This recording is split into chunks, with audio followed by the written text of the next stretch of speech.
नाज़रीन, कुदरत एक मरतबा फिर पाकिस्तान पर मेहरबान हुई और बलूचिस्तान से ऐसे ज़खायर दरियाफ्त किए गए हैं जो पाकिस्तान की तकदीर को बदल सकते हैं। जी हाँ नाज़रीन, पाकिस्तान के ऊपर जितना भी कर्जा है वो भी उतर सकता है और पाकिस्तान के लिए बड़ी खुशखबरी आने वाली है। इसके साथ साथ नाज़रीन,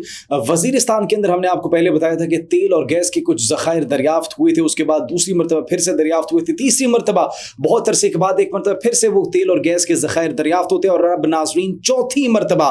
तेल और गैस के बड़े पैमाने पर ज़खायर जो है वो दरियाफ्त कर लिए गए। उनकी तफसीलात क्या है और इसके साथ साथ पाकिस्तान मिनरल्स इन्वेस्टमेंट फोरम जो कि 2025 में हो रहा है, जिसके अंदर बहुत से ममालिक शरीक है, जिसके अंदर 300 गैर मुल्कियों ने शिरकत की है, उसके अंदर बड़े फैसले हुए और पाकिस्तान की मईशत को लेकर बहुत बड़ी और बहुत अच्छी पॉलिसीज को इंप्लीमेंट करने के लिए कोशिशें की जा रही हैं। आखिर वो कौन सी कोशिशें हैं, वो कौन से इक़दामात हैं और वो कौन सी जो है फैसिलिटीज हैं जो पाकिस्तान को प्रोवाइड की जाएंगी इन गैर मुल्की कंपनियों और गैर मुल्कियों की जानिब से, ये सब और बहुत कुछ आपको बताएंगे अपने आज के इस व्लॉग में। आप सब पर सलामती हो, मुझे जवाद यूसुफ कहते हैं। नाज़रीन, सबसे पहले अगर बात करें बलूचिस्तान की, तो बलूचिस्तान के अंदर चागी हिल्स में नेशनल रिसोर्सेज लिमिटेड NRL, ये एक निजी कंपनी है, प्राइवेट कंपनी है, जिसकी जानिब से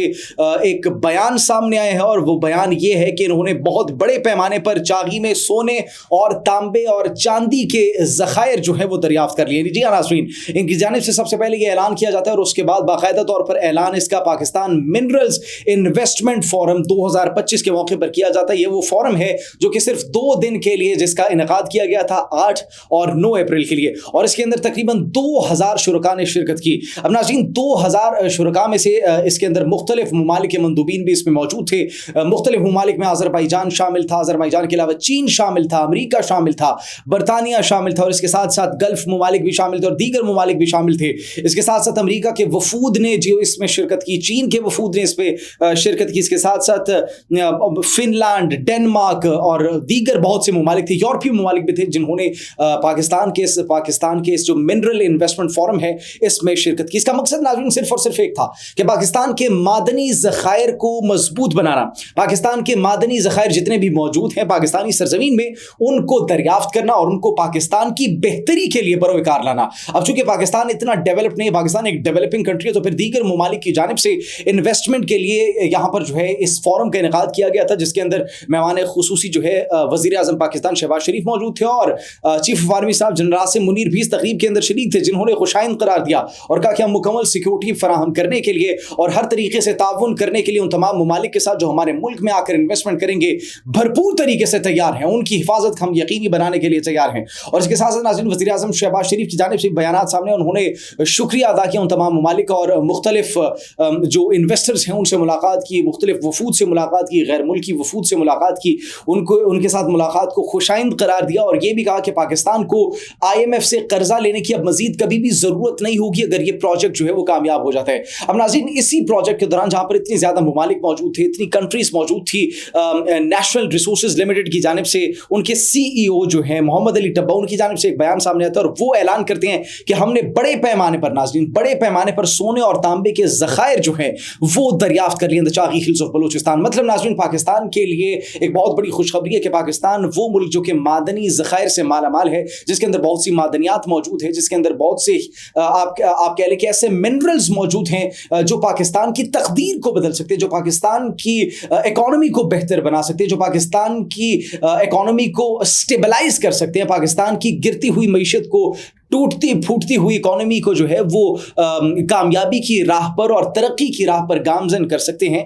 तो नाज़रीन, इसी तरीके से फिर इस बात का ऐलान किया जाता है उनकी जानिब से। अब नाज़रीन, अगर इनकी बात की जाए नेशनल रिसोर्सेज लिमिटेड की NRL की, तो इन्होंने पिछले 15 माह में 18 मरतबा ऐसे मकामात जो है उनके निशानदही की है जिनके अंदर से इम्कान था कि मादनी ज़खायर जो है वो दरियाफ्त हो सकें। और ये एक इंतहाई खुशाइंद बात है जो कि कहा जा रहा है कि ये एक बहुत बड़ी जीत है, एक बहुत बड़ी कामयाबी है इनकी। और न सिर्फ ये नाज़रीन, बल्कि इन्होंने हीरो की भी निशानदही की और उसके लिए तकरीबन 3517 मीटर की खुदाई भी उन्होंने कर ली है और ये इम्कान जाहिर किया जा रहा है कि हीरे जो है वो भी उस सरजमीन से जो है वो निकाले जा सके। अब नाज़रीन, सिर्फ सोने की अगर बात करें, सोने के साथ हीरे की और चांदी की और तांबे की, तो ये वो मादनी ज़खायर हैं जो कि सिर्फ इस एक कंपनी ने जिसका इम्कान जाहिर किया कि इन मकामात पर हो सकते हैं और उनके लिए इक़दामात भी किए जा रहे हैं। और इन्होंने फिर बाकायदा तौर पर इसका ऐलान किया कि हमने बहुत से मादनी ज़खायर की जगहों को وہ دریافت کر لیا ہے. اب ناظرین یہ تو تھی پہلی بڑی خبر پاکستان منرلز انویسٹمنٹ فورم کے موقع پر جو کہ نیشنل ریسورسز لمیٹڈ کے CEO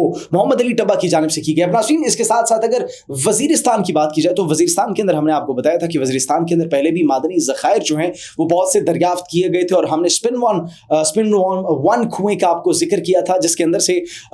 بہت زیادہ گیس جو ہے وہ دریافت کی گئی تھی, خام تیل جو ہے وہ دریافت کیا گیا تھا. پہلی مرتبہ دریافت ہوتا ہے, اس کے بعد کچھ عرصے بعد پھر سے وہ رک جاتا ہے, دوسری مرتبہ دریافت ہوتا ہے, پھر اس کے کچھ عرصے بعد رک جاتا ہے, تیسری مرتبہ ناظرین یہ چند ہفتوں پہلے دریافت ہوتا ہے اور پھر اس کے بعد رک جاتا ہے. ناظرین 1 سے 2 دن پہلے ایک مرتبہ پھر سے اس کے اندر چوتھی مرتبہ گیس کے ذخائر اور اس کے ساتھ خام تیل کے ذخائر جو ہیں وہ دریافت کر لیے گئے ہیں, جو کہ پاکستان کے لیے, پاکستان کے اندر تیل کی کمی کو پورا کرنے کے لیے, پاکستان کے اندر گیس کی کمی کو پورا کرنے کے لیے انتہائی مؤثر ثابت ہوں گے. اور یہ ایک بہت خوشی کی خبر ہے کہ ایک مرتبہ پھر سے وزیرستان کی سرزمین پر قدرت مہربان ہو چکی ہے, پاکستانی عوام پر قدرت مہربان ہو چکی ہے. ناظرین اگر سٹارٹس کی بات کی جائے کہ یومیہ کتنا وہاں سے کتنا مکعب فٹ جو ہے وہ گیس نکلے گی اور کتنے بیرل جو ہے وہ خام تیل نکلے گا, تو تقریباً 310 بیرل خام تیل کا قدر ہے کہ یومیہ وہ نکلے گا وہاں سے. اور اگر اس کی بات کی جائے تو 7 کروڑ 3 لاکھ مکعب فٹ گیس جو ہے وہاں سے یومیہ ایک دن میں اتنی جو ہے وہ دریافت ہوگی.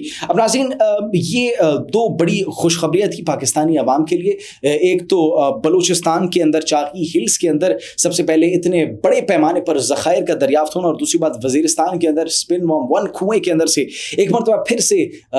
خام تیل اور اس کے ساتھ ساتھ گیس کے ذخائر کا دریافت ہونا یقیناً پاکستان کو ترقی کی راہ پر گامزن کرنے میں اہم اور کلیدی کردار ادا کرے گا. اور پاکستان کے اندر وہ جو معدنیات کی کمی ہے, پاکستان کے اندر وہ جو گیس کی کمی ہے, اس کو کہیں نہ کہیں حد تک پورا کرنے میں یا پھر اس کمی کے رجحان کو کم کرنے میں بہت مؤثر ثابت ہوگا. اور ناظرین صرف یہی نہیں بلکہ اس حوالے سے مختلف انجینئرز, مختلف انویسٹرز اور مختلف انڈسٹریلسٹ بھی اس فورم کے اندر موجود تھے جن کی پذیرائی کی گئی, جن کی حوصلہ افزائی کی گئی, اور ان کا بنیادی مقصد اس فورم کے اندر شرکت یہ تھا کہ کانکنی کو فروغ دینا اور معدنی ذخائر کی دریافت کو جو ہے وہ فروغ دینا پاکستان کے اندر. اور پھر وزیر اعظم کی جانب سے اس بات کو خوشائند قرار دیا گیا, chief of army staff general Syed Asim Munir کی جانب سے خوشائند قرار دیا گیا, اور ہر طریقے سے ان کے ساتھ جو ہے وہ چلنے پر اتفاق کیا گیا, اور ہر طریقے سے ان کو سہولیات فراہم کرنے پر بھی اتفاق کیا گیا. اور وزیر اعظم کی جانب سے ایک پازیٹیو رسپانس یہ دیا گیا کہ اگر پاکستان کے اندر یہ پلان کامیاب ہو جاتا ہے, اگر پاکستان کے اندر یہ ذخائر کی دریافت جو ہے وہ کامیاب ہوتی ہے, اور اگر پاکستان کے اندر انویسٹ کریں گے یہ تمام ممالک, تو پھر پاکستان کو کسی سے قرضہ لینے کی ضرورت نہیں ہوگی, پھر پاکستان کو IMF کے سامنے جھکنے کی کبھی بھی ضرورت نہیں ہوگی. اور ناظرین یہ بڑا شکریہ بھی ادا کیا گیا مختلف وفود کی جانب سے, اور کہا گیا کہ پاکستان کی مہمان نوازی قابل تعریف تھی. اور صرف یہی نہیں ناظرین بلکہ دہشت گردی سے نمٹنے کے لیے بھی اس فورم میں جو ہے وہ بات چیت کی گئی, اور دہشت گردی کے خاتمے کے عزم کو بھی سراہا گیا, اور دہشت گردی کے خاتمے کے لیے بھی بات چیت کی گئی. ناظرین صرف یہی نہیں بلکہ کانکنی کو فروغ دینا اور اس کے ساتھ ساتھ پاکستان کی سرزمین کو, پاکستان کے معدنی ذخائر کو کس طریقے سے یوٹیلائز کرنا ہے, اور مختلف پالیسیز اور مختلف جو معاہدے ہیں ان پر دستخط بھی کیے گئے. کچھ کمپنیز نے ابھی ہی فوراً دستخط کر لیے تھے, اور وہ ان تمام تر منصوبے میں پاکستان کے ساتھ چلنے پر تیار تھی. ریکوڈک جیسے منصوبہ اور ریکوڈک جیسے بے تحاشا منصوبے جو کہ پاکستان کے اندر پاکستان کی تقدیر کو بدل سکتے ہیں. تو ناظرین اگر یہ کہے کہ قدرت پاکستان پر مہربان ہے, یا پھر پاکستانی سیاستدان بالآخر پاکستان کے بارے میں سوچ رہے ہیں, پاکستانی عوام کے بارے میں سوچ رہے ہیں, ان کو مشکلات سے نکال کر ان کے لیے آسانیاں فراہم کرنے میں اور ان کو آسانیاں پرووائڈ کرنے کے لیے کوششیں کرنا انہوں نے شروع کر دیا, تو شاید یہ غلط نہیں ہوگا, کیونکہ اثرات جو ہیں اس کے فی الحال یہی نظر آ رہے ہیں کہ یہ جو ایک پروجیکٹ ہے, یہ جو فورم ہے, یہ پاکستان کی معیشت کو بدل سکتا ہے اگر یہ کامیاب ہو گیا. اب آپ کیا سوچتے ہیں اس بارے میں کہ کیا یہ کامیاب ہوگا یا پھر نہیں؟ کمنٹ سیکشن میں اپنی قیمتی رائے سے ضرور آگاہ کیجیے گا. جنہوں نے چینل کو لائک اور سبسکرائب نہیں کیا وہ چینل کو سبسکرائب کر دیں اور بیل آئیکن کو پریس کر دیں تاکہ ایسی ہی مزید انفارمیٹیو ویڈیوز آپ تک پہنچتی رہیں. اپنا اور اپنے پیاروں کا بہت خیال رکھیے گا. اللہ نگہبان.